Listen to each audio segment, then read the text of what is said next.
Hello students, welcome in today's online lecture of Organization of Commerce and Management. Today we are going to start our third chapter, Entrepreneurship Development. Entrepreneurship is a full-time job which requires dedication and hard work. Entrepreneurs are innovators. They are actual owners, producers, market creators, decision takers, and risk takers. Entrepreneurs are referred to as fourth factor of production, along with the other factors such as land, labor, and capital. They generate employment opportunity, so they are the backbone of economic progress. They play a very important role in the development of any country. So today I would like to discuss about some famous entrepreneur of our country.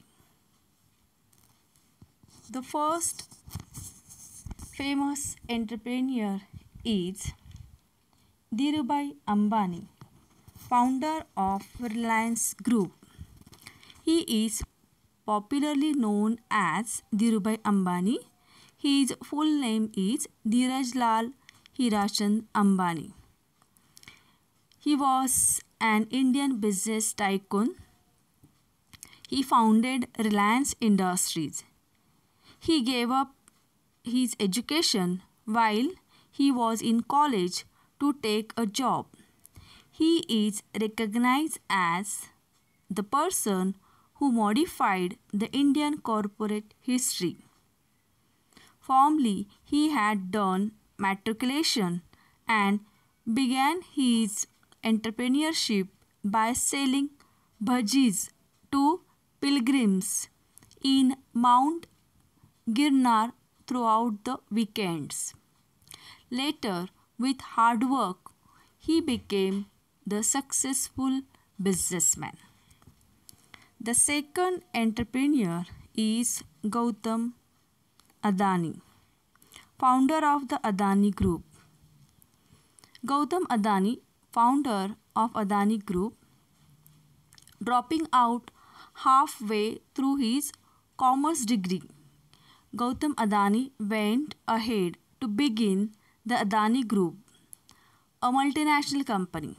Adani Group is a significant trader in coal trading, coal mining, oil and gas exploration, ports, multi-modal logistic, power generation, and other business. Then the third personality and famous entrepreneur is Patricia Narayan. Patricia Narayan, a gratified winner of Women Entrepreneur Award 2010. Patricia began her start into entrepreneurship at the age of before 30 years back by offering tea and samosa from mobile cart on the Marina Beach with only 2 individuals, and today she has more than 200 people employed directly under her and makes rupees 2 lakhs per day in sales from the 14 chain outlets of Sandeepa Hotels. Now she is running that hotel business. She is the founder of Sandeepa Hotels. Now the next personality, all of you are aware about him. Ratan Tata is an Indian industrialist and a former chairman of Tata Sons. He is the recipient of 2 highest civilian awards of India. The first is Padma Vibhushan and Padma Bhushan. He is famous for his business ethics also.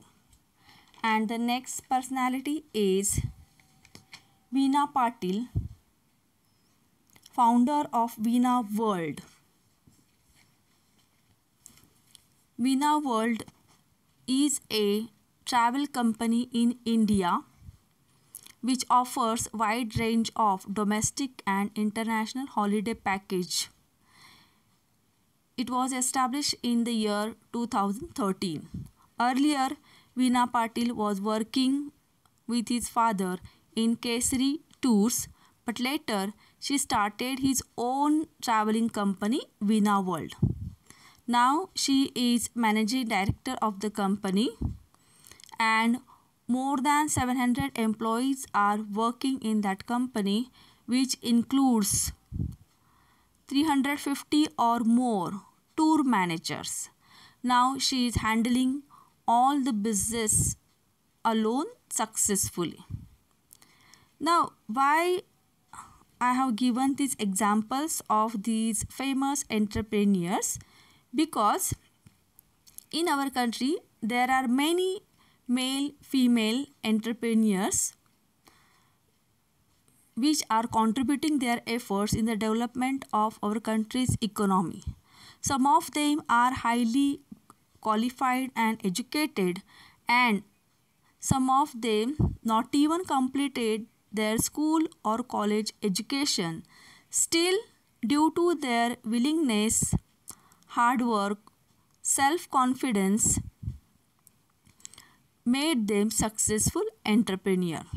So, in this chapter, we are going to learn about how to become a successful entrepreneur, which qualities are required for entrepreneurship development, then what are the features of entrepreneur, and which are the functions of entrepreneur, and the various entrepreneurship development programs.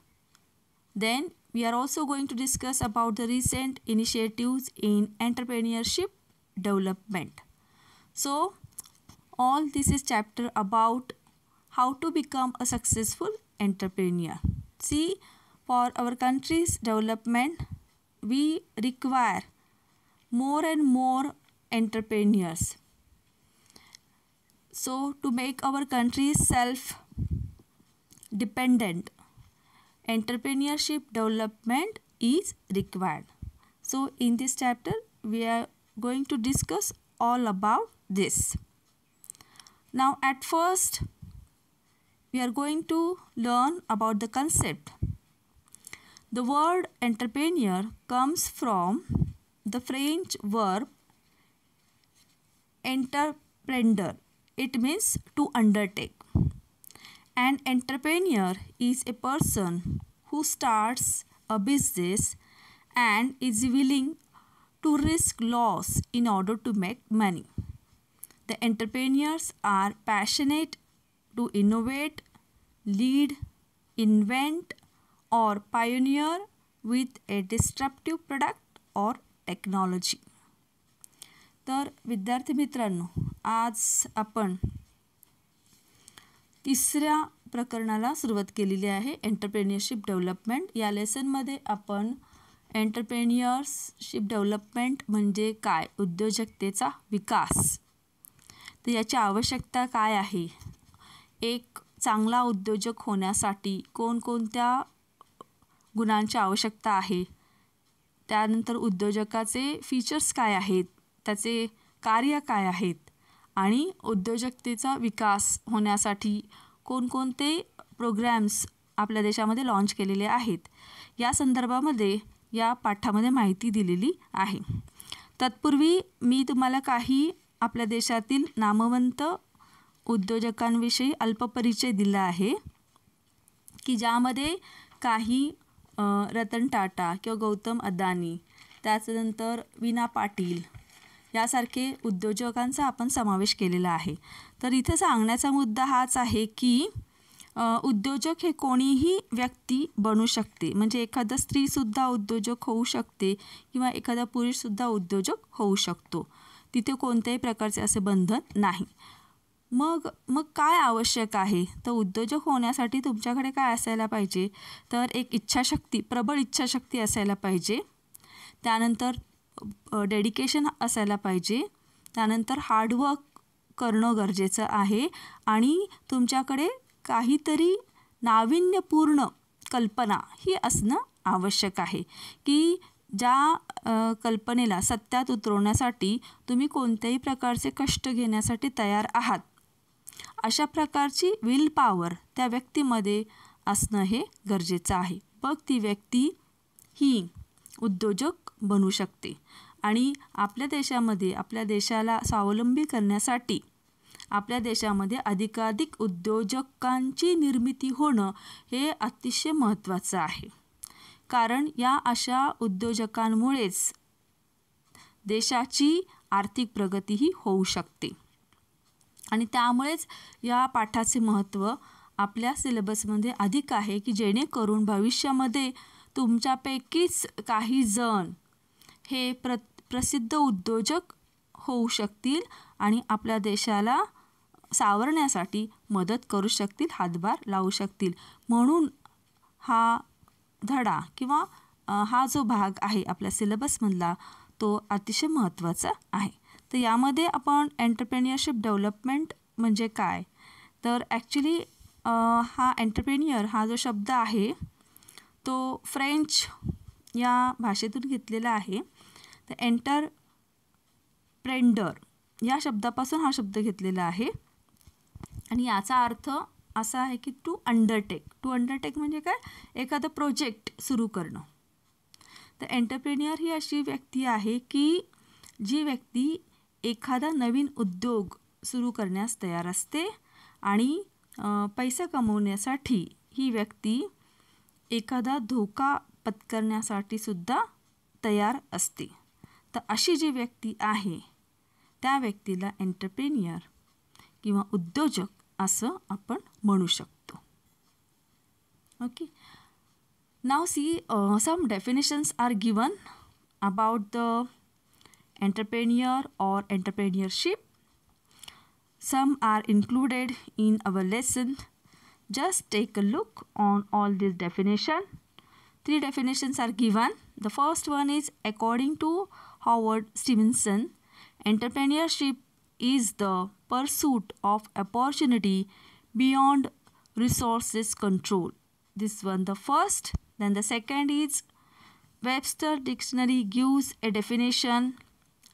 An entrepreneur is a person who starts a business and is willing to risk loss in order to make money. See, here the entrepreneur is a person who is ready to take the risk for doing that business and maybe he is ready to take that risk to earn the money. Now, according to third definition which is given in the Oxford English Dictionary, that defines an entrepreneur is a person who organizes and operates a business or businesses taking on greater than normal financial risk in order to do so. So these are the various definitions relating to entrepreneurship or entrepreneur. You have to do at least one definition thoroughly for writing in exam. Okay, now we will go ahead. Now, what are the characteristics of entrepreneur? See, to become the entrepreneur should have some characteristics like creative thinking, imagination, enthusiasm, sincerity, etc. So, all these characteristics we are going to discuss in detail one by one. The first is intellectual capability. Now, what is this intellectual capabilities? An entrepreneur is a creative thinker. He has reasonably good intelligence. He has ability to analyze business situation. This ability will help him to take proper decision.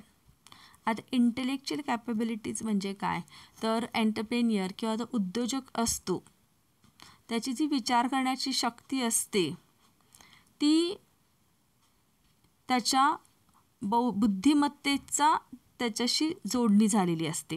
म्हणजे त्याच्याकडे एक प्रकारची असामान्य बुद्धिमत्ता असते त्या व्यक्तीकडे आणि तो कोणत्याही प्रसंगाचं योग्यप्रमाणे ॲनालिसिस करतो. कुठलाही प्रसंग त्याच्यासमोर येऊ दे त्या प्रसंगाचा तो अभ्यास करतो आणि त्याचा अभ्यास करून त्यानंतर मग तो आपल्या निर्णयावरती येत असतो. त्यामुळे प्रत्येक जो उद्योजक व्यक्ती असतो त्याच्याकडे एक प्रकारची असामान्य बुद्धिमत्ताही असते. जरी त्याच्याकडे शैक्षणिक क्वालिफिकेशन नसलं, समजा त्याने 10वीला भलेही 90% मार्क्स घेतलेले नसतील, 12वीला भले त्याला 80%च्या वर मार्क्स मिळालेले नसतील, पण तरीसुद्धा त्याच्याकडे विशेष अशी बुद्धिमत्ता असते की ज्याच्यामुळे तो व्यवसाय करत असताना जे वेगवेगळे अवघड प्रसंग त्याच्यासमोर येतात त्या प्रसंगाचं तो गांभीर्याने ॲनालिसिस करू शकतो आणि योग्य निर्णयापर्यंत तो पोचू शकतो. Okay. Now the next is future vision. The entrepreneur has a good foresight about future market situation. He should also have knowledge about external business environment. This will help him to take proper decision according to the situation and changes in the market, so he can take timely action for the same. Now, what is the meaning of this future vision? Definitely each entrepreneur should have the knowledge about the future things. म्हणजे याचा अर्थ असा आहे की जो उद्योजक व्यक्ती असतो त्याला मार्केटमध्ये भविष्यामध्ये काय घडू शकते याबद्दल त्याच्याकडे माहिती असणं आवश्यक असतं. म्हणजे त्याला दूरदर्शीपणा असणं हा गरजेचा असतो की बिझनेसच्या भोवती किंवा बिझनेसमध्ये एक्सटर्नल फॅक्टर्स आणि इंटरनल फॅक्टर्स असे दोन्ही व्यवसायावरती परिणाम करत असतात. तर जे एक्सटर्नल फॅक्टर्स असतात त्याच्यावरती बिझनेसचा काही कंट्रोल नसतो. हे आपण लास्ट इयर शिकलेलो आहोत. आणि जे इंटरनल फॅक्टर्स असतात ते बिझनेसमॅन त्याला जसे हवेत तसे त्याच्यामध्ये तो बदल घडवून आणू शकतो. परंतु जे एक्सटर्नल फॅक्टर्स असतात की ज्याचा परिणाम व्यवसायावरती होत असतो त्यामध्ये जे काही बदल होतात त्यामध्ये डायरेक्टली बिझनेसमॅन कोणत्याही प्रकारचं त्याच्यावरती आपलं प्रभुत्व तो आणू शकत नाही. तर या फॅक्टर्समध्ये जे काही बदल होतात त्याप्रमाणे बिझनेसमॅनला स्वतःच्या बिझनेस पॉलिसीमध्ये चेंजेस करावे लागतात. मग अशा वेळी जो उद्योजक आहे त्याला आपला व्यवसाय यशस्वीपणे करण्यासाठी भविष्यामध्ये काय होईल याचा अंदाज घेणं हे आवश्यक असतं आणि त्यानुसार मग तो आपली व्यवसायाची वाटचाल किंवा व्यवसायाची पॉलिसी तो ठरवू शकतो आणि यशस्वीपणे तो आपला बिझनेस करू शकतो. Okay. Now the third is the hard work. An entrepreneur is ready to work hard. It is more necessary when a new venture is started. He has to work for long hours. Many a times he has to handle the main areas of business independently. This will make him successful. Of course, for every businessman, he has to do the hard work, especially when the business is new. म्हणजे जेव्हा एखादं नवीन project तुम्ही start केलेलं असतं, नवीन उद्योग तुम्ही start केलेला असतो, नवीन व्हेंचर तुम्ही सुरुवात केलेली असते त्यावेळी अर्थातच त्या उद्योजकाला खूप अधिक मेहनतही घ्यावी लागते. आणि ज्यावेळी एखादा उद्योजक ही अपार मेहनत घेतो आपल्या उद्योगासाठी आपल्या व्यवसायासाठी त्यावेळीच निश्चितच त्याला त्याचे चांगले परिणाम हे प्रॉफिटच्या माध्यमातून त्याला मिळू शकतात. म्हणून एक चांगला उद्योजक होण्यासाठी त्या व्यक्तीकडे कष्ट करण्याची तयारी असणंही गरजेचं असतं. जसं की आता तुम्ही 12वीचे विद्यार्थी आहात, तर तुम्हाला चांगले मार्क्स मिळवायचे असतील, चांगल्या क्लास तुम्हाला मिळवायचा असेल, तर अर्थातच यासाठी तुम्हाला तुमची इंटेलेक्च्युअल पॉवर तर आहेच, पण त्यासोबत तुम्हाला अधिकाधिक मेहनत घेणंसुद्धा गरजेचं असतं. अधिक श्रम हे घेतले पाहिजेत. नुसतीच हुशारी असून उपयोग नाही, तर त्यासाठी सातत्याने प्रयत्न करणं हे गरजेचं असतं. त्याचप्रमाणे उद्योजकालासुद्धा नुसतं इंटेलिजन्स त्याच्याजवळ असून उपयोग नाही, तर ते प्रयत्नांमध्ये सातत्य असणं हे अतिशय महत्त्वाचं आहे. आणि त्यानुसार मेहनतीने परिश्रम घेऊन एक दिवस आपला त्याचा व्यवसायाचा जो असतो तो त्याला योग्य प्रकारे आपले जे उद्दिष्ट असतात ते साध्य करण्यासाठी त्याला नियोजन करावं लागतं. आणि त्यानंतरच त्याला आपल्या उद्दिष्ट जे आहेत ती यशस्वीपणे त्याला ती गाठता येतात आणि त्याला यश हे व्यवसायामध्ये कमवता येत असतं. म्हणून हार्डवर्कला बिझनेसमध्ये कुठेही पर्याय हा नाही. Now the next is technical knowledge. An entrepreneur has good technical knowledge about his business. The entrepreneur has the ability to update himself with the latest knowledge about the product, process and technology. म्हणजे जो उद्योजक आहे त्याला आपल्या प्रोडक्टबद्दल latest knowledge असणं हे अतिशय महत्त्वाचं आहे. तो ज्या प्रकारचा व्यवसाय करत आहे त्या व्यवसायामध्ये कोणत्या प्रकारचं नवीन तंत्रज्ञान हे मार्केटमध्ये आलेलं आहे किंवा आपले प्रतिस्पर्धी किंवा इतर कंपन्या तशा प्रकारचं प्रोडक्ट बनवताना कोणत्या नवीन तंत्रज्ञानाचा वापर करता आहेत आणि आपल्याला हे तंत्रज्ञान कसं अवगत करता येईल यासाठी उद्योजकाने प्रयत्न करणं हे गरजेचं असतं. तरच मार्केटमध्ये तो इतरांशी कॉम्पीट करू शकेल आणि आपल्या व्यवसायाला तो वाचवू शकेल. अन्यथा जर टेक्निकल नॉलेज त्याच्याजवळ आपल्या व्यवसायाबद्दलचं नसेल तर या स्पर्धेच्या जगात त्याचा निभाव लागणं हे अवघड आहे. त्यामुळे प्रत्येक उद्योजकाला आपल्या व्यवसायाबद्दल आपल्या प्रोडक्टबद्दल जे काही अपडेटेड टेक्निकल नॉलेज आहे ते त्याला अवगत करणं हे अत्यंत गरजेचं आहे. Now the next is the communication skills. An entrepreneur needs to communicate with different people like customers, suppliers, creditors, employees, etc. He must be able to express his ideas and strategies effectively. It is necessary that there is a proper understanding between the sender and the receiver of the message. The communication skill म्हणजे काय? तर संभाषण कला. प्रत्येक जो उद्योजक आहे त्याचा संबंध अनेक लोकांशी येत असतो. व्यवसायाच्या निमित्ताने त्याला ग्राहकांशी, पुरवठादार, त्यानंतर त्याचे जे क्रेडिटर्स असतात म्हणजे जे त्याला कर्ज देतात या लोकांशी, त्याचप्रमाणे एम्प्लॉईज म्हणजे त्याचे जे कर्मचारी आहे यांच्याशी त्याला सतत कम्युनिकेशन हे करावं लागतं, त्यांच्याशी संपर्क हा करावा लागतो. आणि ज्या उद्योजकाकडे अशा प्रकारचं चांगलं कम्युनिकेशन स्किल आहे तोच उद्योजक त्याच्या ज्या सर्व आयडियाज आहेत किंवा त्याची व्यवसायाबद्दलची जी त्याने बिझनेस पॉलिसी स्ट्रॅटेजी ठरवलेली आहे त्याचा हेतू काय आहे हे तो आपल्या रिलेटेड लोकांपर्यंत तो पोचवू शकतो ज्यावेळी त्याच्याकडे अशा प्रकारचे चांगले संभाषण कौशल्य असेल किंवा तो त्यांच्याशी योग्य प्रकारे कम्युनिकेट होत असेल तेव्हाच त्याला आपल्या या सर्व आयडियाज आपल्या रिलेटेड लोकांशी शेअर करता येतील. त्यांना ते सांगता येईल की मी अशी पॉलिसी का फ्रेम केलेली आहे किंवा आपल्याला अशा प्रकारची पॉलिसी ही का इम्प्लिमेंट करावी लागणार आहे हे तो तेव्हाच आपल्या रिलेटेड लोकांपर्यंत तो पोचवू शकतो ज्यावेळी त्याच्यामध्ये अशा प्रकारची उत्तम कम्युनिकेशन स्किल असेल. आणि त्यामुळे प्रत्येक उद्योजकाने आपल्यामध्ये अशा प्रकारची कम्युनिकेशन स्किल डेव्हलप करणं हे अतिशय गरजेचं आहे. Now the next is 6 is highly optimistic. An entrepreneur has to always think positively. He is always hopeful and confident about the market situation even in failure times. Such positive attitude helps him to run his business successfully.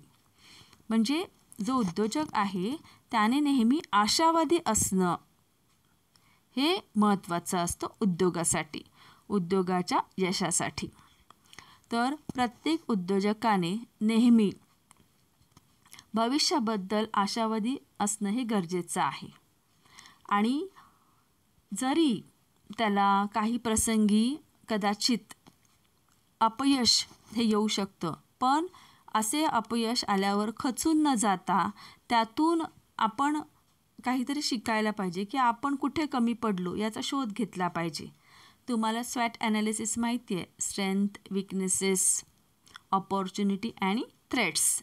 तर या स्वॅट analysis केलं पाहिजे आणि त्यानंतर त्या उद्योजकाला हे समजून येईल की आपण कुठे कमी आहोत, आपली बलस्थानं काय आहेत, आपल्याला कशापासून धोका आहे आणि आपल्या उद्योगाला संधी कोणकोणत्या आहेत. हे शोधून काढल्यानंतर हा उद्योजक भविष्यासाठी स्वतःला तयार करू शकतो, आपल्या उद्योगाला तयार करू शकतो. आणि त्याच्यासोबत जे काम करणारे कर्मचारी आहेत त्यांच्यामध्ये सुद्धा त्याने अशा प्रकारचा आशावाद हा निर्माण केला पाहिजे, जेणेकरून त्या उद्योगामध्ये काम करणारे जे कर्मचारी आहेत त्यांची संघभावनाही वाढीला लागेल, टीम स्पिरिट तो इन्क्रीज करू शकेल. आणि ज्यावेळी उद्योजक स्वतः ऑप्टिमिस्टिक असतो, आशावादी असतो, त्यावेळीच तो आपल्या कर्मचाऱ्यांना ठरलेल्या ध्येयापर्यंत तो नेऊ शकतो आणि व्यवसायाला यशाच्या टप्प्यावर तो आणू शकतो.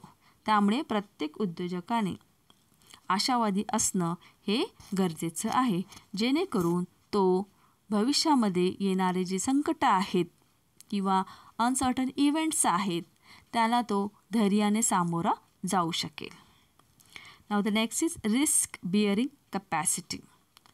Successful entrepreneur takes calculated risk.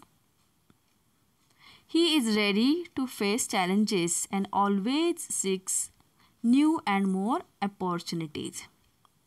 आता ज्यावेळी बिझनेस उद्योजक करत असतो तर हे लक्षात ठेवलं पाहिजे की बिझनेस आणि रिस्क नेहमी सोबतच जात असतात. किंबहुना आपण असं म्हणू शकतो की ज्यावेळी एखादी व्यक्ती उद्योग करत असते तर ते उद्योग करत असताना त्याला अनेक धोक्यांचा सामना हा करावा लागतो. हे जे धोके असतात ते त्या उद्योगाची पाठ काही सोडत नाहीत. वेगवेगळ्या प्रकारचे प्रसंग हे उद्योजकासमोर उभे राहू शकतात, अनेक अडचणी निर्माण होऊ शकतात आणि प्रत्येक उद्योजकाने आपल्यामध्ये तशी कॅपॅसिटी ठेवली पाहिजे की तो कोणत्याही अशा अडचणींना सामोरा जाईल आणि अशा अडचणींना धैर्याने तो तोंड देऊ शकेल. तर या अडचणी नसून आपली लीडरशिप, आपल्या क्वालिटीज दाखवण्यासाठीची ती एक प्रकारची संधीच आहे, अशा प्रकारचा ॲटिट्यूड उद्योजकाने स्वतःमध्ये निर्माण केला पाहिजे, जेणेकरून तो अशा अडचणींना हसतमुख सामोरं जाईल आणि त्यातून एक नवीन मार्ग शोधून काढू शकेल आणि आपल्या उद्योगाचा तो विकास घडवून आणू शकेल. नाव the next is self confidence म्हणजे आत्मविश्वास. An entrepreneur has a self-confidence. He has a positive desires to achieve his goals. Such self-motivation keeps him strong and confident to face various obstacles. See, while doing business, so many hurdles and obstacles may arise. So each entrepreneur should fight with all these uncertainty confidently. So self-confidence plays a major role while doing the business successfully. तर प्रत्येक उद्योजकाकडे स्वतःवरती विश्वास असणं हे गरजेचं असतं. ज्यावेळी प्रत्येक उद्योजक हा आत्मविश्वासाने आलेल्या प्रसंगाला तो सामोरा जाईल. त्यावेळीच त्याला आपल्या बिझनेससाठी किंवा आपल्या उद्योगासाठी नवनवीन संधी त्याला निर्माण करता येऊ शकेल आणि आपल्या उद्योगाचे जे ध्येय आहेत, उद्दिष्ट आहेत, तो यशस्वीपणे साध्य करू शकेल. त्यामुळे प्रत्येक उद्योजकाकडे ही सगळी जे वैशिष्ट्य आहेत ती त्याने आत्मसात करणं हे गरजेचं असतं, जेणेकरून तो आपला व्यवसाय यशस्वीपणे सांभाळू शकेल. नाव see which are the characteristic of entrepreneur. Intellectual capability, second is the future vision, third is the hard work, fourth is the technical knowledge, fifth is the communication skills, sixth is the highly optimistic, and seventh is risk bearing capacity, and eighth is the self confidence. So all these are the characteristic of an entrepreneur. See, in this lesson, qualities of a successful entrepreneur, this point is deleted by our HSC board according to the new notification. Now we are going to the next, that is functions of an entrepreneur. Now which are the functions of entrepreneur? म्हणजे उद्योजकाचे कोणकोणते कार्य आहेत? Now see, first is the innovation, second is determination of objectives, third is development of market, fourth is new technology, fifth is good relations, sixth is organizing funds, seventh is taking decisions. Now one by one we will discuss. The first is the innovation. An entrepreneur is basically an innovator. He introduces new combination of means of production. He must introduce new products or brings changes in the existing products. Customers are satisfied with the new products or new features in existing products. Innovation is also necessary to solve problems that arise in the business. आता innovations म्हणजे काय तर नवीन कल्पना. प्रत्येक जो उद्योजक आहे तो इनोव्हेटर असतो. म्हणजे तो नवीन कल्पना, काहीतरी नवीन विषयांची मांडणी त्याने आपल्या प्रोडक्टमध्ये केली पाहिजे. एकतर त्याने मार्केटमध्ये ग्राहकांसाठी नवीन वस्तू या नेहमी बाजारात आणल्या पाहिजे, जेणेकरून जे त्याचे सध्याचे ग्राहक आहेत ते या नवीन बदलाकडे आकर्षित होतील, प्लस नवीन ग्राहक तो या बदलामुळे निर्माण करू शकेल. So every entrepreneur should try his best to innovate the new things in the existing product, plus he should add new features in the product so that he can attract the customers and he can increase more and more number of consumer for his product. Okay, so innovation is very necessary function of an entrepreneur. Now the second is determination of objectives. An entrepreneur has to determine the aims and objective of the business. There may be difference between primary and secondary objectives of the enterprise. He can change these objectives as per the market situation. म्हणजे आपल्या उद्योगाचे जे objectives आहेत ते त्या प्रत्येक उद्योजकाने ते decide केले पाहिजेत.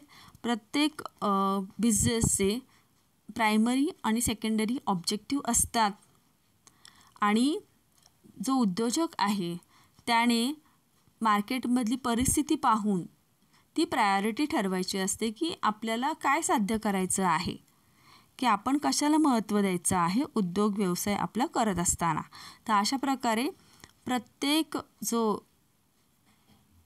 प्रोड्युसर असतो किंवा एंटरप्रेन्युअर असतो त्याने आपल्या व्यवसायाचे ऑब्जेक्टिव्ह ठरवणं हे अतिशय महत्त्वाचं असतं. Now the third is development of market. The entrepreneur has to find out different ways for marketing the products and services for his enterprise. He can conduct surveys or research to understand the customer's demand. When the markets are developed constantly, the demand of the consumers will increase.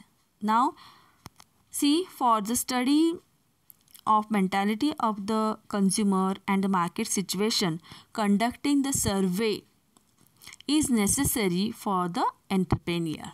So this is another function of entrepreneur, to do the study of market, so that he can read out the we can say the taste of the consumer, what they like and dislike. Then he should do the research about understanding the customer's demand also.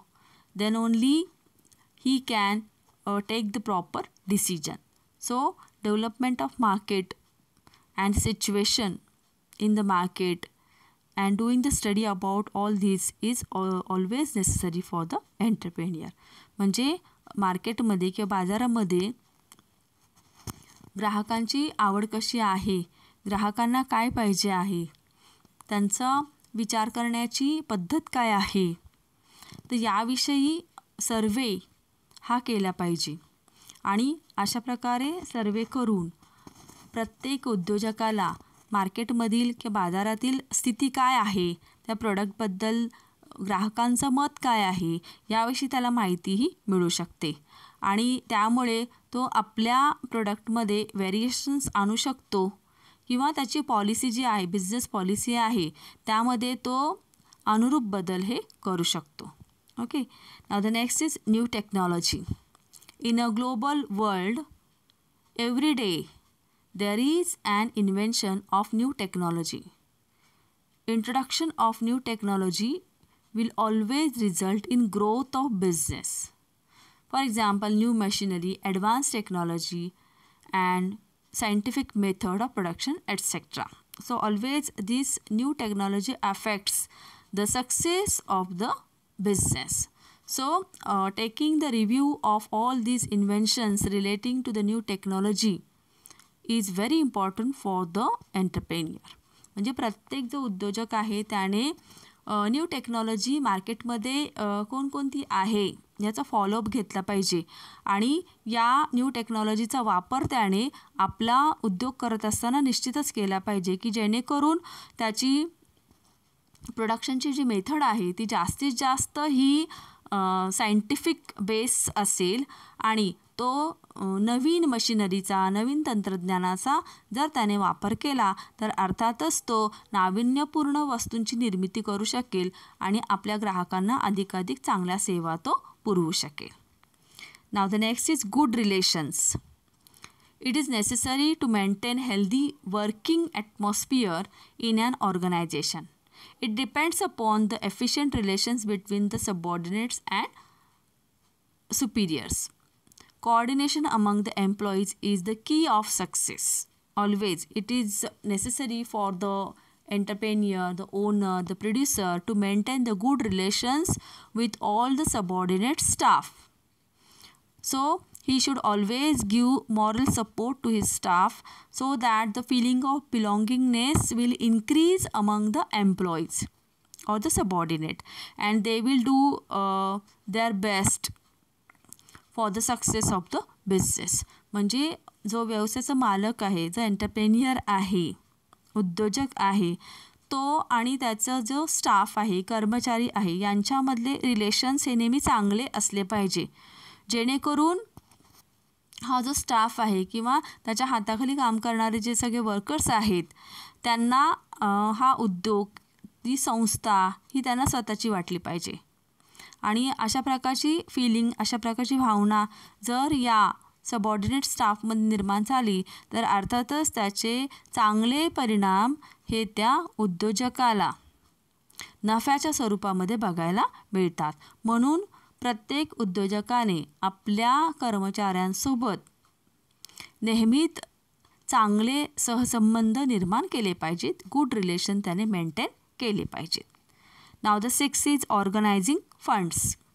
Entrepreneur needs to find out different financial resources because adequate and continuous finance is always necessary for business. Good and honest relations with the investors is necessary for every business. We can say finance is the lifeblood for the business. Without money or without finance, one cannot do the business continuously for a longer period of time. So that entrepreneurs is required to maintain good relations with all the related people, especially the investors, because these are the actual supplier of the finance. So every entrepreneur should try his best to win the confidence of all these investors. म्हणजे प्रत्येक उद्योगाला पैशाची गरज असते किंवा निधीची आवश्यकता असते. एक प्रकारे आपण असं म्हणू शकतो की बिझनेस हा पैशाशिवाय होऊच शकत नाही.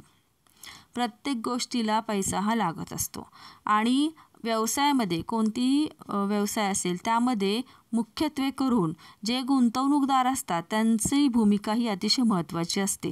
कारण हे जे गुंतवणूकदार असतात तेच व्यवसायाला पैसा पुरवणारे लोक असतात आणि या गुंतवणूकदारांचं मन जिंकणं, त्यांचा विश्वास संपादन करणं हे अतिशय महत्त्वाचं असतं. कारण हेच गुंतवणूकदार व्यवसायाला पैशाची पुरवणी करत असतात. म्हणून प्रत्येक उद्योजकाचं हे काम आहे की त्याने आपल्या जे इन्व्हेस्टर्स आहेत, जे गुंतवणूकदार आहेत त्यांचा विश्वास त्याने कमवला पाहिजे, वाढवला पाहिजे, की ज्यामुळे वेगवेगळे जे त्याचे प्रोजेक्ट आहेत त्यासाठी त्याला पैशांची उपलब्धताही होऊ शकेल. Now the last is the taking decisions. An entrepreneur has to take wise decision for his enterprise. Timely and correct decisions are also important and necessary for a proper business plan. He should always consider the pros and cons before taking any business decision. So, while taking any important decision, every entrepreneur should think about the good points and bad points of that decision. What will be the consequences if he takes any decision on the business? So about this he should do the pre-study before actually taking the decisions. म्हणजे कोणताही निर्णय घेण्याआधी तो निर्णय घेतल्यानंतर त्याचं actual implementation झाल्यानंतर त्या व्यवसायावरती त्या निर्णयाचे बरे वाईट काय परिणाम होतील याचा अंदाज किंवा याचा अभ्यास उद्योजकाने केला पाहिजे, की जेणेकरून त्याला योग्य निर्णय हा घेता येईल. त्यामुळे प्रत्येक इम्पॉर्टंट डिसिजन घेत असताना तो अतिशय अभ्यासपूर्वक घेणं हे गरजेचं असतं, की त्या निर्णयामुळे व्यवसायावरती काय बरे वाईट परिणाम होतील याविषयी उद्योजकाने नक्कीच विचार करणं हे गरजेचं असतं. So while taking decision, this care should be taken by the entrepreneur. So all these are the functions of entrepreneur. Once again we will read out the points. The first is innovation, means searching for the new thing. Second is determination of objectives, means deciding the priorities of the objective. The third is development of market, means doing the surveys of the market, what the consumer requires. Then fourth is new technology. It means here the entrepreneur should always go for the new changes, new technology. Fifth is good relation. It means the entrepreneur should keep good relation with all his subordinate staff. Sixth is organizing funds.